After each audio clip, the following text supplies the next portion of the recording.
ಎರಡನೇ ದಿನದ ಬಾರ್ಲಿ ಕ್ರಾಂತಿಗೆ ಮತ್ತೊಮ್ಮೆ ಸುಸ್ವಾಗತ.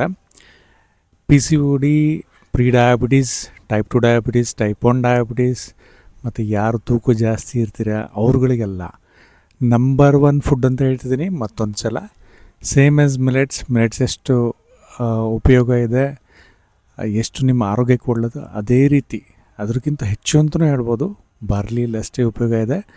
Multiple nutrients, manganese, magnesium, zinc, iron, protein ಇದೆ, ಆಯಿತಾ, ಪ್ರತಿಯೊಂದು ಇದೆ ಇದರಲ್ಲಿ. ಸೊ ಆಯುರ್ವೇದದಲ್ಲಿ ಸಾವಿರಾರು ವರ್ಷಗಳಿಂದ ಇದನ್ನು ಡಯಾಬಿಟಿಕ್ಸಿಗೆ ಒಳ್ಳೆಯದು ಅಂತ ಹೇಳ್ಕೊಂಬಂದಿದೆ.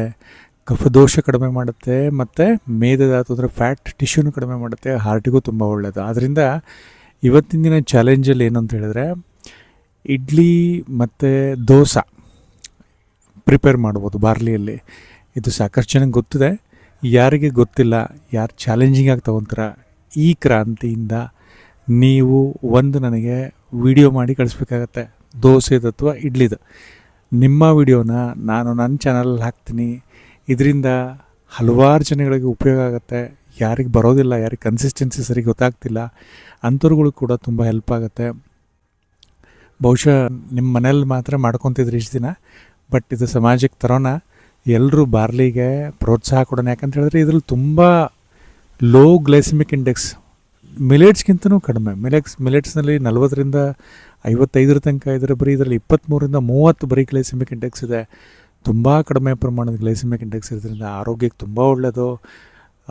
ಆಯುರ್ವೇದದಲ್ಲಿ ಎಲ್ಲ ಸೀಸನಲ್ಲೂ ಬಳಸ್ಬೋದು, ಆದರೆ ಚಳಿಗಾಲದಲ್ಲಿ, ಮಳೆಗಾಲದಲ್ಲಿ ಸ್ವಲ್ಪ ಮಿತವಾಗಿ ಬಳಸಿ. ಆದರೆ ಬೇಸಿಗೆಗಾಲದಲ್ಲಂತೂ ಅಲ್ಟಿಮೇಟ್ ಇದು. ಸೊ ಎಲ್ಲ ಸೀಸನಲ್ಲೂ ಬಳಸ್ಬೋದು, ಈ ಥರ ಸೀಸನಲ್ಲಿ ಬಳಸಲೇಬಾರ್ದು ಅಂತಲೇ. ಇವತ್ತಿನ ಚಾಲೆಂಜ್ ಏನಿದೆ, ಇಡ್ಲಿ ಮತ್ತು ದೋಸೆ ಮಾಡುವಂಥದ್ದು. ಈ ಇಡ್ಲಿ ದೋಸೆಗೆ ಅಕ್ಕಿ ಬದಲಿಗೆ ಬಾರ್ಲಿ ಬಳಸಿ. ಸೊ ಮುಂದಿನ ಚಾಲೆಂಜಲ್ಲಿ ಮತ್ತೊಂದು ಸ್ವಲ್ಪ ರೆಸಿಪೀಸ್ ತೊಗೊಂಬರೋಣ. ಸೊ ಈ ಬಾರ್ಲಿ ಕ್ರಾಂತಿಗೆ ನೀವೆಲ್ಲರೂ ಇನ್ವಾಲ್ವ್ ಆಗ್ತಿದ್ದಾರೆ ನನ್ನ ಜೊತೆಗೆ. ಈ ವಿಡಿಯೋನ ನಿಮ್ಮ ಫ್ಯಾಮಿಲಿ ಫ್ರೆಂಡ್ಸ್ಗಳಿಗೆ ಸರ್ಕ್ಯುಲೇಟ್ ಮಾಡಿ. ಇದರಿಂದ ಆರೋಗ್ಯ ಸಮಾಜನ ಸೃಷ್ಟಿ ಮಾಡೋಣ. ಎಲ್ಲರ ಕೈಯಲ್ಲೂ ಇದೆ. ಬರೀ ಒಬ್ಬರು ಇಬ್ಬರು ಕ್ರಾಂತಿ ಮಾಡಿದ್ರೆ ಆಗಲ್ಲ. ಎಸ್ಪೆಷಲಿ ಬಾರ್ಲಿ ಕ್ರಾಂತಿಯಲ್ಲಿ ರೈತರಿಗೂ ಒಳ್ಳೆಯದಾಗುತ್ತೆ, ನಮಗೂ ಒಳ್ಳೆಯದಾಗುತ್ತೆ, ಸರ್ಕಾರಕ್ಕೆ ಒಳ್ಳೆಯದಾಗುತ್ತೆ, ಪ್ರತಿಯೊಬ್ಬರಿಗೂ ಒಳ್ಳೆಯದಾಗುತ್ತೆ. ಸರ್ಕಾರನೂ ಕೂಡ ಇದನ್ನು ನೋಡಿ ಉತ್ತೇಜನ ಕೊಡಬೇಕು. Thank you.